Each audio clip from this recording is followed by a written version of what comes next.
bienvenue aujourd'hui pour l'épisode 4 du Labo de Caius. Très content de vous retrouver pour une quatrième édition de l'épisode. Du coup, 3 parties pour le labo. Une première qui sera l'unboxing des derniers produits sortis. On a le full set du BX27 des 3 Sphinx Call. On va unboxer ensemble en première partie. On enchaînera ensuite sur une partie un peu plus technique. On va revoir, comme à notre habitude, les toupies qui sont sortis précédemment. On va faire une description technique, une revue et tout ce qui rappelle par rapport aux générations précédentes. La troisième partie, c'est le duel du mois.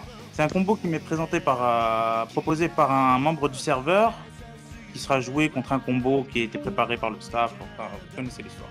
Voilà. J'ai aussi à présenter aussi ceux qui vont m'accompagner pour l'émission, comme toujours. Soka, bienvenue à toi. Dragon, bienvenue à toi. Et Chad, bienvenue à toi aussi. On va enchaîner tout de suite sur les premiers déballages des toupies. Toujours bien équipé, hein. On fait tout ensemble, hein. Du coup. Ah ouais. Ah oui, déjà, on va te découvrir. C'est laquelle que je déballe en premier. L'étiquette, elle est où? Elle est là. Et du coup, c'est le 03. Ah, ça doit être la blanche. Toujours bien spot. Non. Bon, on va commencer par le bas. On a Orb.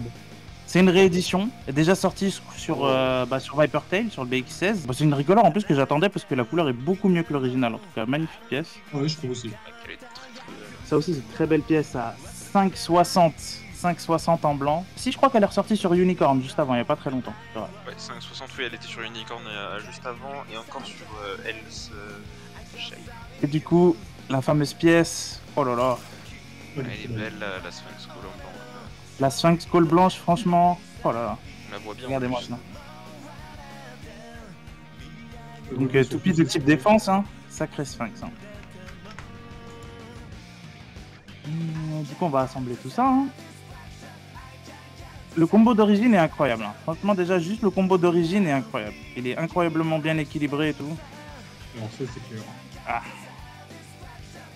Faut savoir que j'ai pris un full set, il n'y a pas de surprise, il y aura les 3. C'est juste lors de déballage.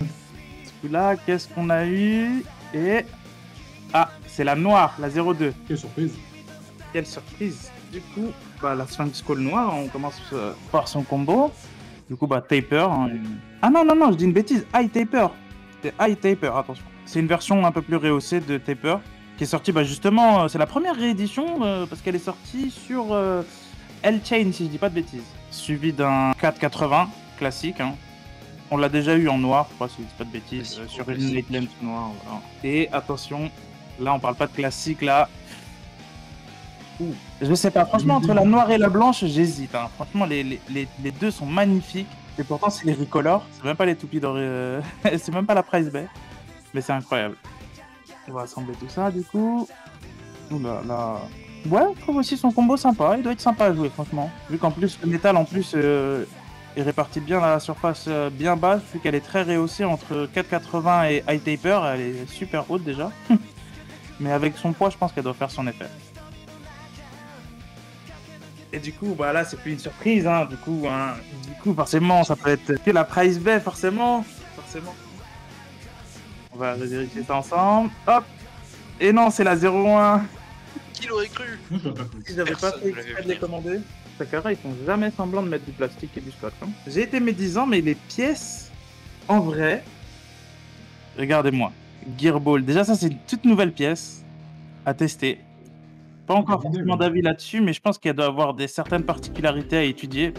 À voir. La pointe est très intéressante en vrai.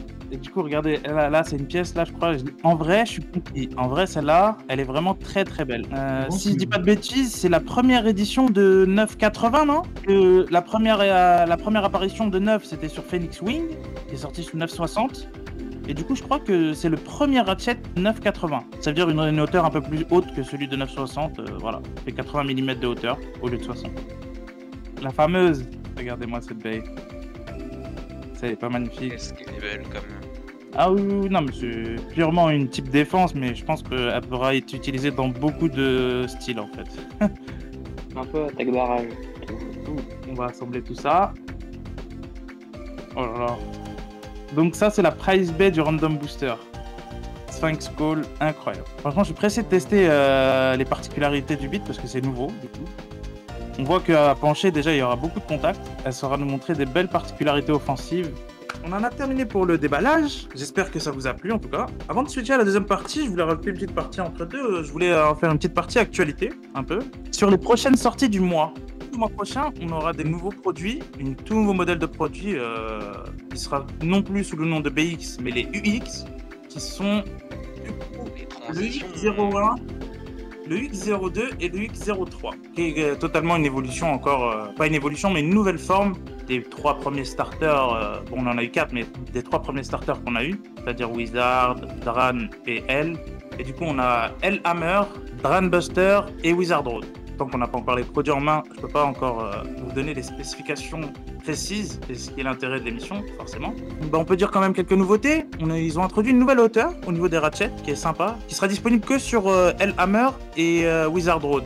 On a la hauteur de 70, qui vient s'intercaler entre 60 et 80. Ça, c'est une nouveauté. On a 3 nouveaux beats qui seront à étudier, qui ont l'air vraiment, vraiment sympas. Je crois Disc Ball pour Wizard Road. C'est ball avec un genre de tour, un cercle autour en plastique, ouais, qui servira peut-être forcément pour le LAD, je ne sais pas. À essayer, on verra. On a Assault pour Dranbuster, si je dis pas de bêtises. Assault, c'est juste... C'est Axel, il me semble. Ouais. Ou Axel, oui. On verra de toute façon à la sortie. Et du coup, c'est un beat qui, en fait, est presque pareil que Flat, un peu plus fat, en fait. C'est surtout au niveau de l'engrenage.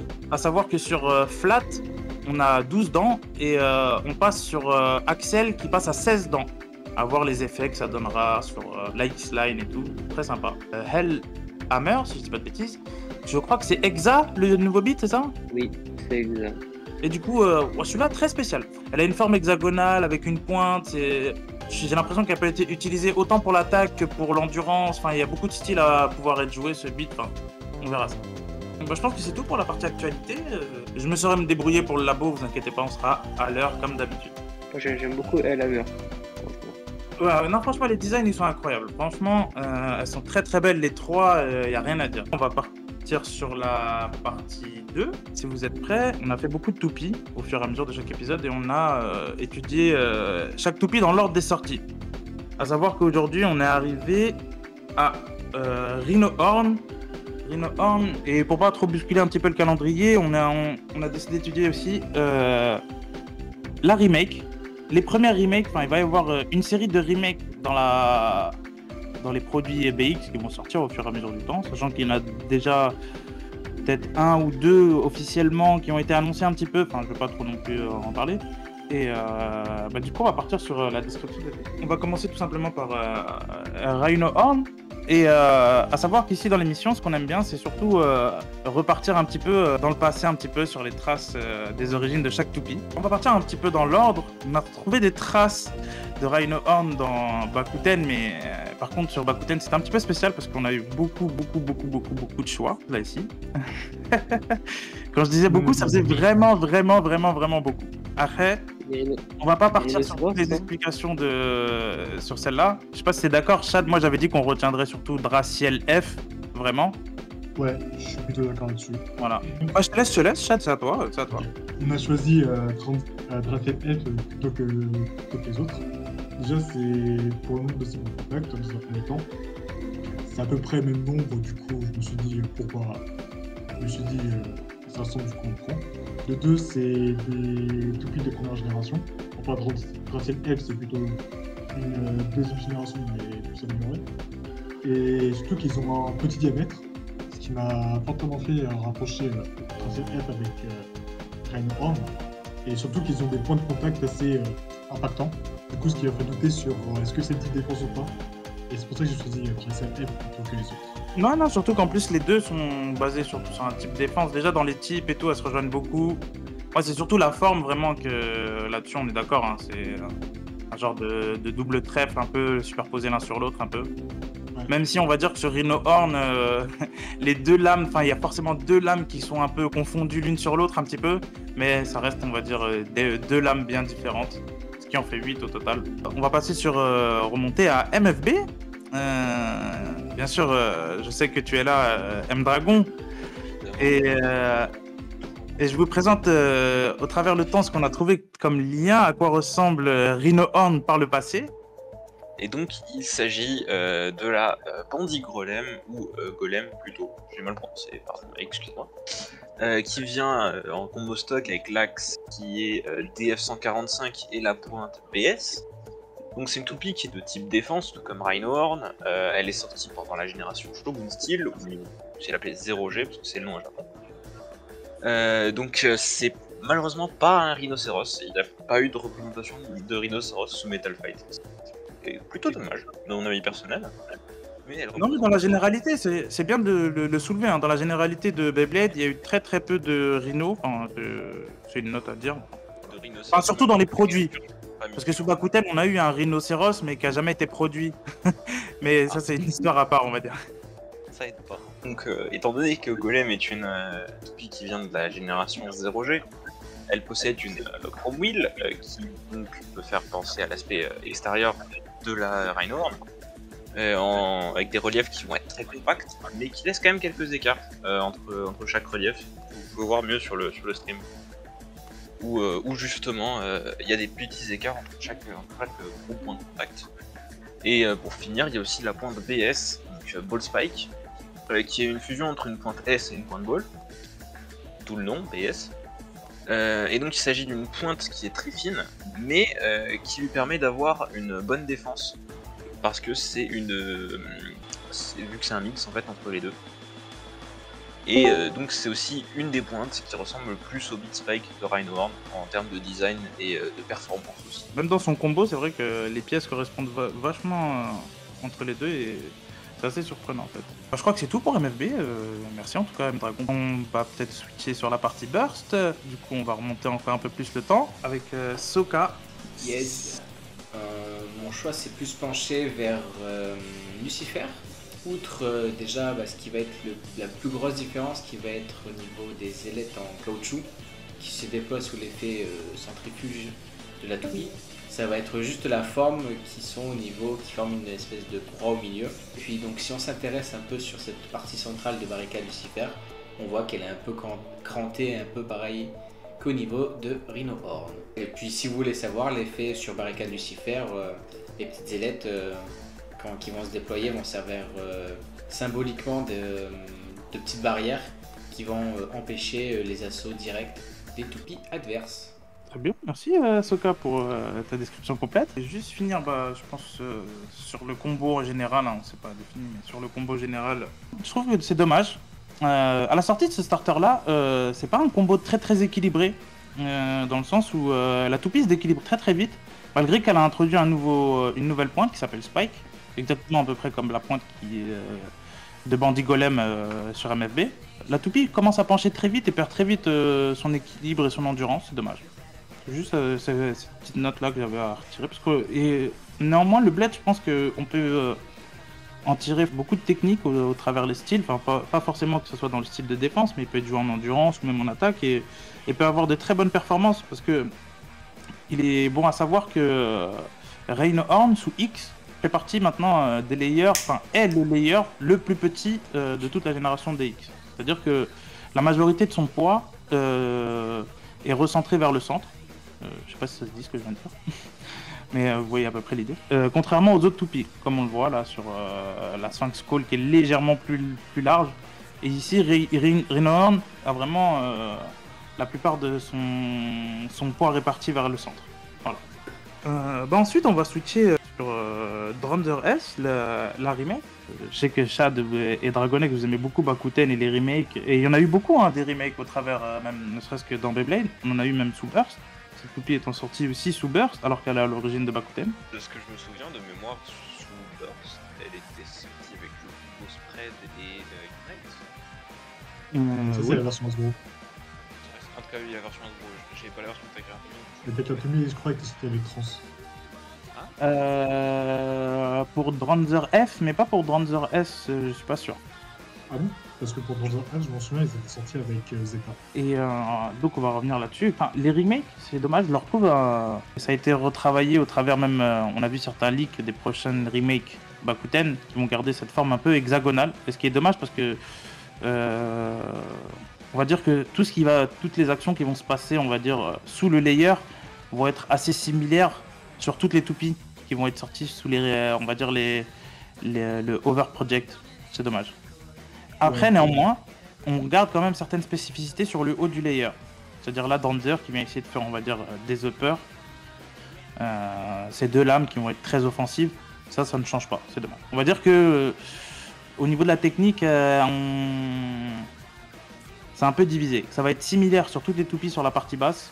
Et après, sur le dessus, chacune va avoir ses spécificités en tout cas. Elle est livrée avec 3,80.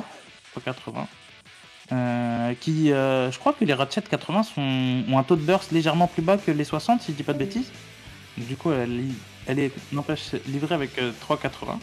Et Taper, du coup, qui est forcément une pointe de type équilibre, hein, qui représente bien quand même Dranders. Je suis un peu déçu, quoi, pour Taper. Mais après, je comprends. Je trouve que c'est un bon choix, mais après, je sais que c'est pas le meilleur. Je sais que c'est un bon choix, mais pas forcément le meilleur. T'aurais souhaité quoi, toi, à la place de Taper? Alors, moi, j'aurais juste été qu'ils attendent juste un peu qu'ils sortent le but qui permet de choisir entre une endurance et une attaque. Mais comme on n'a pas ça, Oui, c'est vrai. c'est vraiment bien chaud, quoi. On a une alternative entre les deux. On a eu sur Leon Claw, là, on a eu Point qui est sorti. C'est vrai que Mais pas très concluant, moi, pour les effets, qui ait pu tester un petit peu le beat, pas très concluant de la pointe Point au niveau des changements. Après, au niveau des performances, ça garde quand même une très très bonne performance, hein. Je critique pas les performances, mais c'est plus dans le style, comment ils nous ont vendu que l'abeille aurait deux modes. Et malgré ça, si la toupie est mal équilibrée, avec une puissance de tir trop élevée, forcément il n'y aura que le mode attaque. Il n'y a pas forcément de mode défense, on va dire, sur cette pointe-là, c'est dommage. De mode endurance ou tout ce qui est statique en tout cas. Voilà. Ouais, je comprends. Là, c'est le blade de 30 S, c'est le plus léger de tous. C'est pour ça aussi que c'est un peu l'idée pour un complexe. Ouais, non, c'est vrai, là-dessus, je suis d'accord, c'est dommage. Elle devrait être mieux parce que regardez, même ne serait-ce que la version Burst, je l'ai sous la main. Les dents sont vachement plus saillantes, on va dire, que sur la version Remake X, ce qui est dommage, quoi.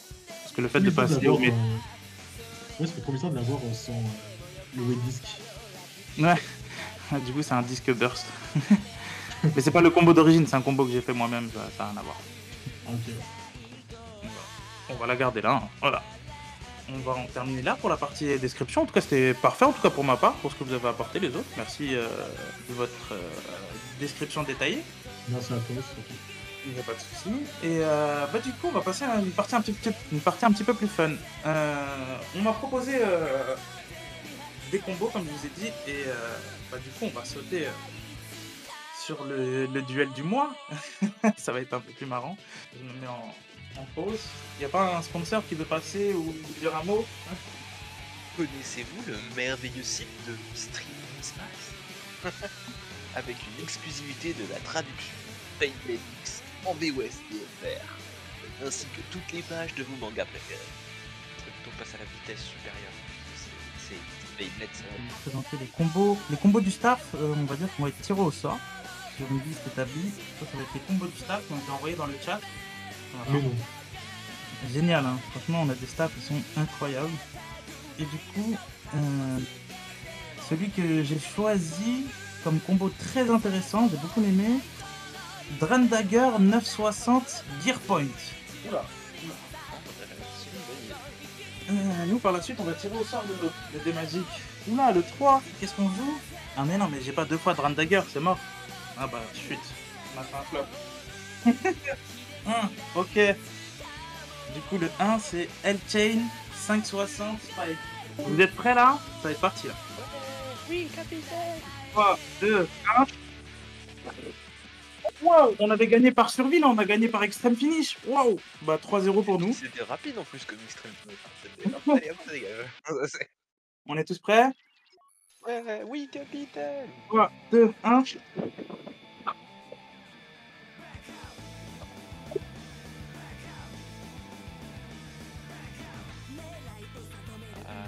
Probablement une victoire pour la L-Chain, si je devrais prédire. Et oui. 3, 2, 1.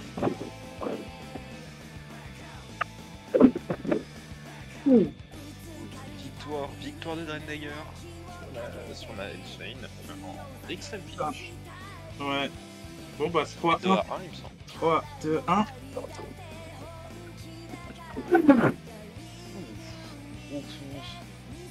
Gros coup contre la L-Chain qui malheureusement un X over finish. Voilà. Des coups comme ça ne pardonne pas dans ce genre de compétition. Là, pour Dran Dagger, du coup. Bon, bah, le staff, vous savez très bien à qui il faut attraper la veste. Hein. On va aller voir Azrael après. Et on va lui dire ah, mon ref, comment ça Bon, bah, voilà la team. J'espère que l'épisode du jour vous a plu en tout cas. J'ai essayé d'être le plus actif pour pas s'ennuyer entre deux. J'espère que ça vous a plu. Et bah, je suis content à chaque fois pour voir aussi nombreux pour le labo, en vrai. Et puis voilà. Attendez, je pas la caméra, hein, quand même. C'est la fin de tout. Je suis de fin de tournage. Bien sûr, si vous continuez à venir toujours aussi nombreux, bah, j'espère que le programme continuera. J'espère que si ça vous plaît, bah, on continuera à faire encore mieux. Comme à chaque fois, j'essaie d'améliorer un petit peu le concept. Et puis voilà, si ça vous plaît, bah, je continuerai à faire mieux. Voilà.